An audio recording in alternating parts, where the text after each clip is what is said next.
Salam sejahtera bagi kita semua, Bapak dan Ibu Guru dimanapun berada. Perkenalkan, nama saya Augustina Zebua. Saya bertempat tugas di UPTD SD Negeri 075018 Afilaza. UPTD SD Negeri 075018 Afilaza merupakan salah satu sekolah negeri yang berada di Kecamatan Gunung Sitoli, Kota Gunung Sitoli, Provinsi Sumatera Utara. Pada tahun pembelajaran 2023-2024, UPTD SD Negeri 075018 Afilaza telah memulai mengimplementasikan kurikulum merdeka. Merupakan salah satu sekolah yang sudah meraih beberapa prestasi di bidang pendidikan.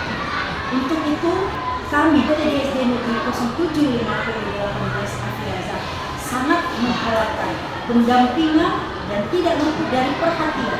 Semoga sekolah ini terus dikembangkan untuk menciptakan generasi yang cerdas, generasi yang cemerlang di masa yang akan datang. Saya akan membagikan topik diferensiasi dalam pembelajaran tingkat SD. Murid adalah seorang pribadi yang unik.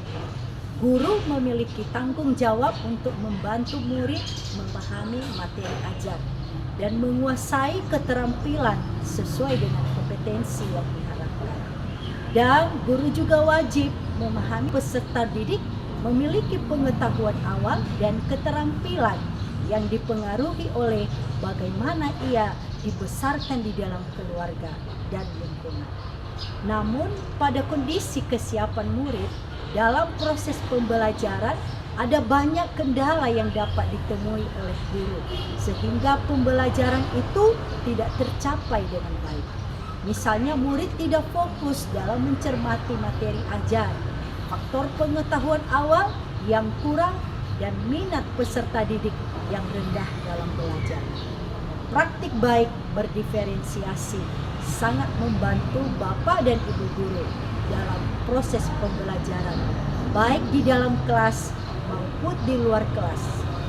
Ada 3 faktor yang mempengaruhi kebutuhan belajar murid. 1. Pengetahuan. 2. Keterampilan. 3. Ketertarikan.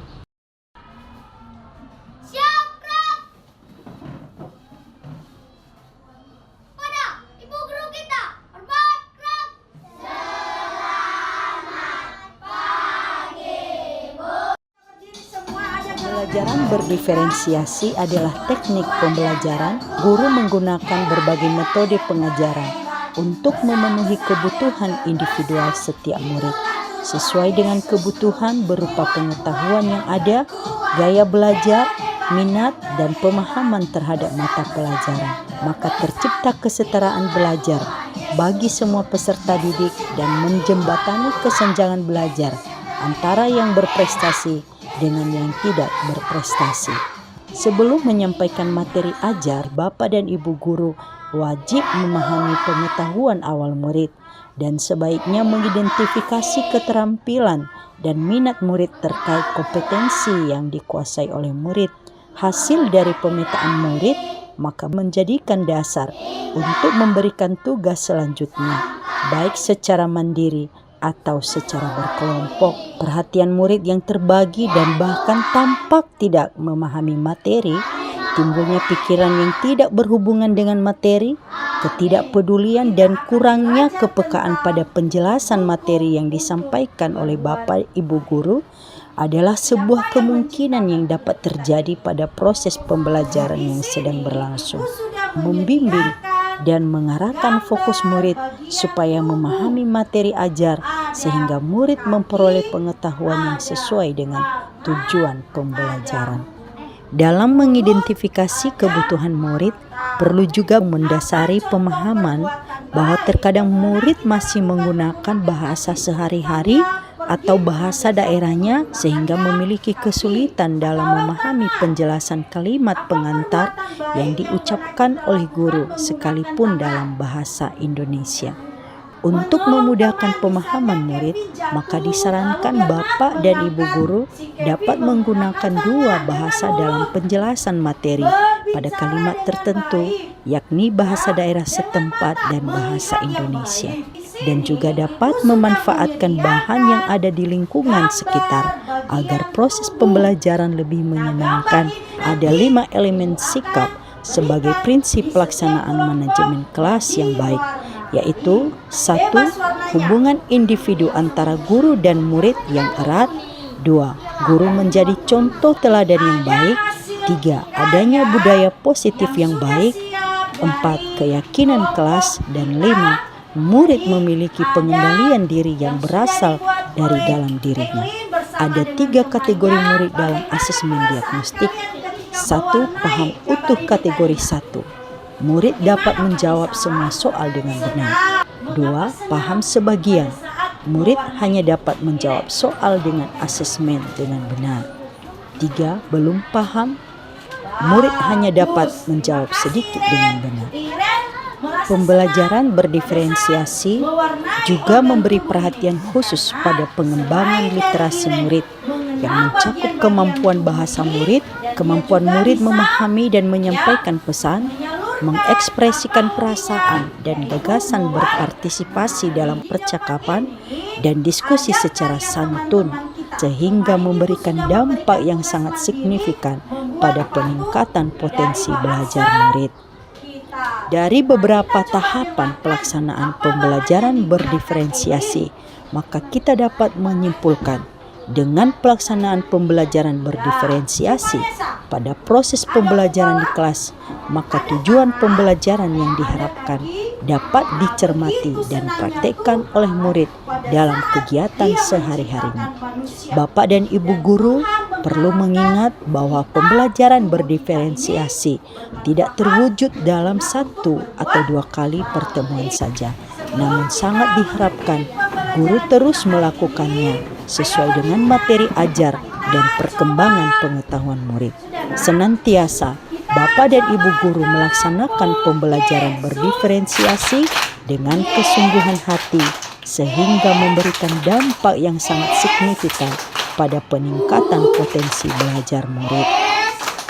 Murid adalah harta separuh waktu dari Bapak dan Ibu guru ketika bersama dengan kita di sekolah.